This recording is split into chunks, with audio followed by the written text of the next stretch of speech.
So let me ask you a question. What is the purpose of a mask? An actual mask, actually.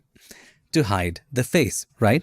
Thieves and robbers wear a mask. You know why? To hide their faces, of course. They don't want to be seen. Superheroes, at least most of them wear a mask. Why? To hide their face and, of course, their identity. Similarly, in Photoshop, the only objective of a layer mask, the only purpose of a layer mask is to hide the layer. That's it. So here we have a beautiful ballerina. On top of that, we have this flow text. We want to create the text layer in such a way that the O comes from behind her. How do we make that happen? We have to hide parts of O, right?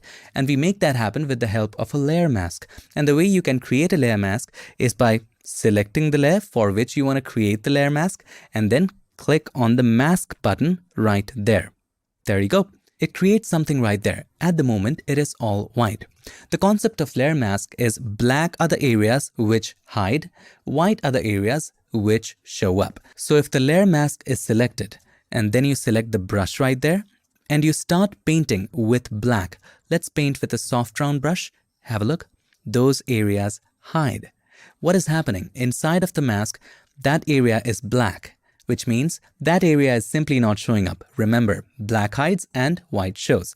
So this area is black, that is why this area is not showing up. However, if you paint that back with white, by the way, you can press X to toggle between the foreground and the background colors. And if the foreground and the background colors are funky to some other random color right here, press D to reset the foreground and background colors to black and white.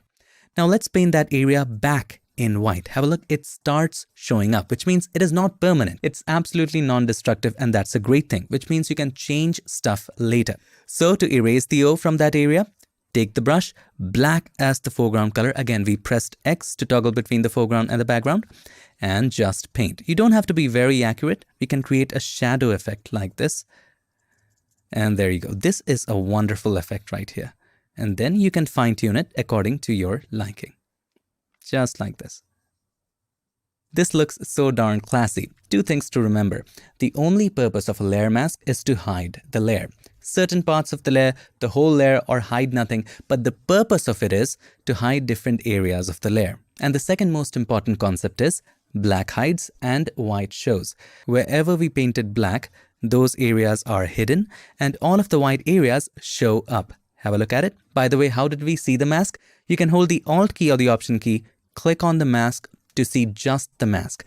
You can hold the Alt key or the Option key back again, click on the mask to see the layer. Also, there is no need to panic. If you hold the Alt key or the Option key, click on the mask and you forget where you are, just select any other layer or simply click outside and you should be fine. Before we continue, there are lots of fun projects like this coming up, so make sure to download the practice files. Also, a lot of you guys were confused. I read the comments.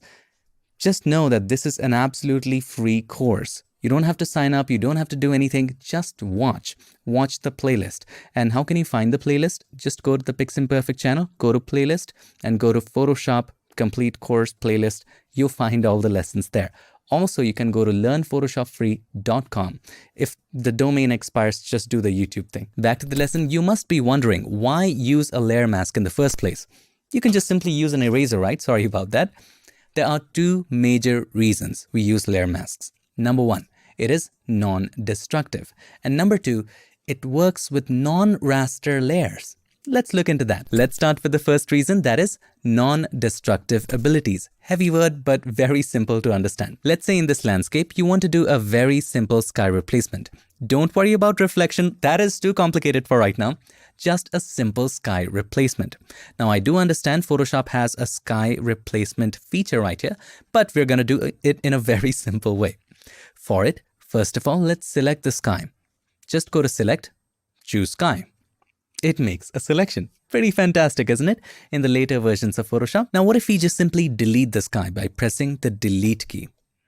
Now again, it won't let you delete it cleanly because it's a background layer, and background layers cannot be transparent. So first of all, let's unlock this layer by clicking on this button.